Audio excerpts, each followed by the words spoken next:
What's up, everybody? Marvel the Cross 316 back with another comic book flashback. And today, folks, we are looking at Tales to Astonish, issue number 65. This issue was released in December of 1964, and the cover date was March of 1965. And we are continuing the story here with the Incredible Hulk.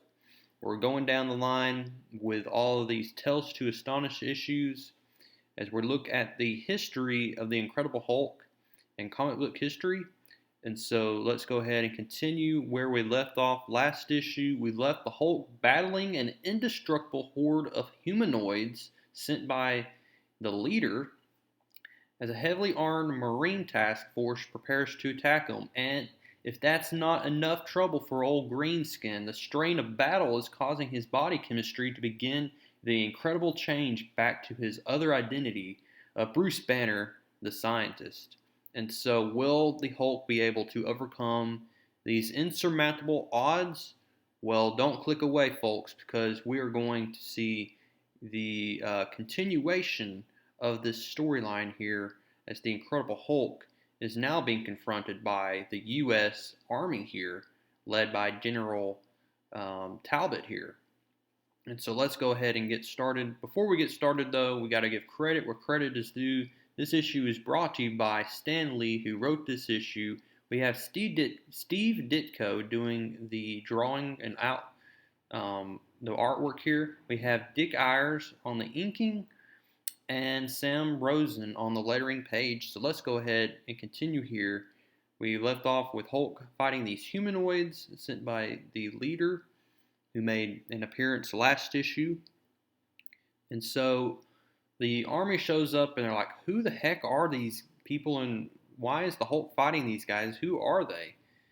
Well, they just think, well, we need to just throw a bunch of grenades at the Hulk and that will stop them.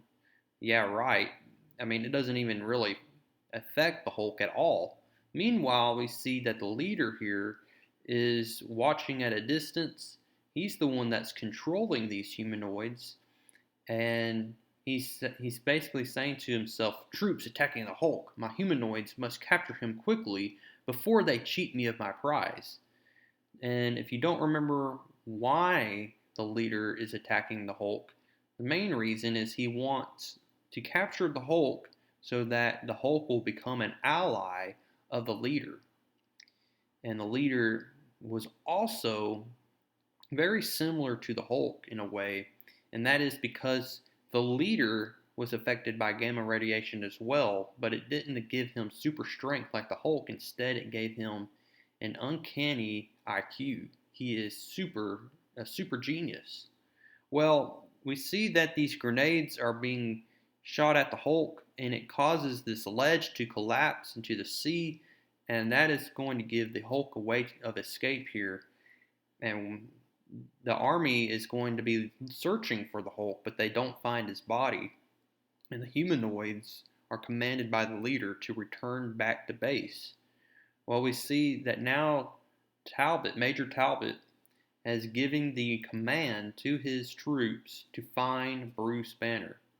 Because if the Hulk is anywhere nearby, Bruce Banner is usually not too far behind. And so we see that while Major Talbot gives those commands, the Hulk is starting to transform back to Bruce Banner, and we see that he now needs to get back to surface before his lungs collapse. And when he reaches the surface, he is spotted by these Reds here, these commies. They pick him up on the ship, and now Bruce Banner is going to be held captive here to this communist regime here. And so now Bruce Banner has to worry about Major Talbot thinking that he has jumped to the Reds here, that he's joined forces with a bunch of communists. And we see that as this U.S. airplane spots Bruce Banner on this ship, they're going to relay the information to Major Talbot. And now Major Talbot has come to the conclusion that, yes, it must be true. Bruce Banner has now sided with the Reds, and he has defected. And so now Bruce Banner is in, hot water now. Well, the leader's not too pleased about the Hulk fouling his plans here. And like I said, his main goal here is to capture the Hulk so that the Hulk will then become an ally of the leader and they'll take over the world. But that's where we're going to leave off for now with the leader.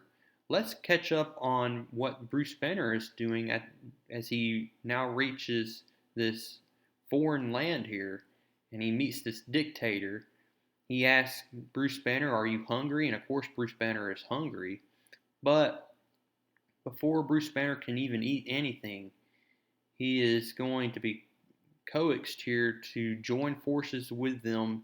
He's going to have to work for them and build weapons because they know that he's a scientist and they want him to build these weapons for them so that they can, be prepared for any kind of attack because during this time period, this is the Cold War era, and so both the democracies and the commies, were always at each other's throat and always ready to push the red button whenever they feel threatened.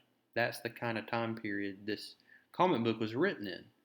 Well, Bruce Banner is looking around the factory and he notices that there's these poor Americans working for these Reds and they're being forced to work for them at the point of if they tried to rebel like this one guy, they could possibly die.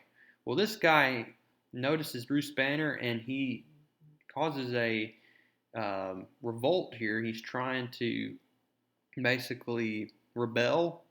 And the dictator sends his troops here. They attack this guy and send him to his cell here. And the dictator's trying to persuade Bruce to say, look, we take care of our people that are working for us. If they try to rebel, we send them back to their cells where they can, think of their disappointments, their rebellion, and come to the right way of thinking so that then they can return back to work. Well, Bruce Banner is not going to give any ounce of credit to these dictators. He's going to refuse to work for them, and so he is forced to be sent into this very small cell here. And the only thing that Bruce Banner can think of is he needs to get the heck out of there. And so he starts to think of himself, well, how can I get out of here? Well, I'm going to, maybe if Bruce Banner can't escape, but the Hulk can. And so his body chemicals start to transform here as he starts concentrating on all of the merciless things, all of the things he's witnessed here, and he starts to transform into the Hulk here. And this is where we're going to get some great action scenes drawn by the great Steve Ditko, as the Hulk is going to just make easy work out of these Reds here, as the Hulk is now on the loose, and none of these weapons just seem to stop him. And we have just an awesome stuff here by Steve Ditko. I'll just let you look at this stuff. The Hulk is just on a rampage, and that's the kind of Hulk that I like to see. Well, we see that then they're going to use this vaporizer, and they're going to try to use it on the Hulk, but the Hulk dodges it, and he uses a thunderclap here, and it causes that whole machine and a bunch of people to just run away, as it just, nothing seems to be stopping the Hulk. And the Hulk says, run, run, everyone runs from me. Well, that prisoner that was sent to his cell because he tried to cause a revolt, he's going to befriend Hulk here, and he's going to use his aid here to persuade Hulk to join forces with him. He gives Hulk something to eat because he knows that Hulk is definitely going to need enough nourishment, enough strength to stop these Reds here. Well, that dictator reaches back to his base here, and he's going to call all the heavy artillery, all of the arsenal that he can get, because he is going to cause one big war against the Hulk.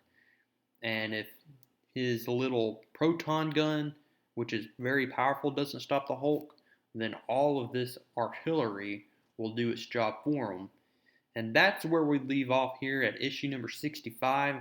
We are going to leave off on a cliffhanger here. What is going to happen in issue number 66? I hope to see you there as we continue.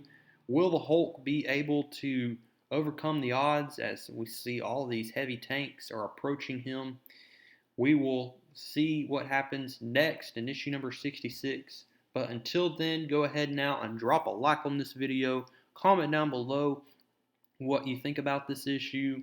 And as always, subscribe, and I will see y'all in the next one.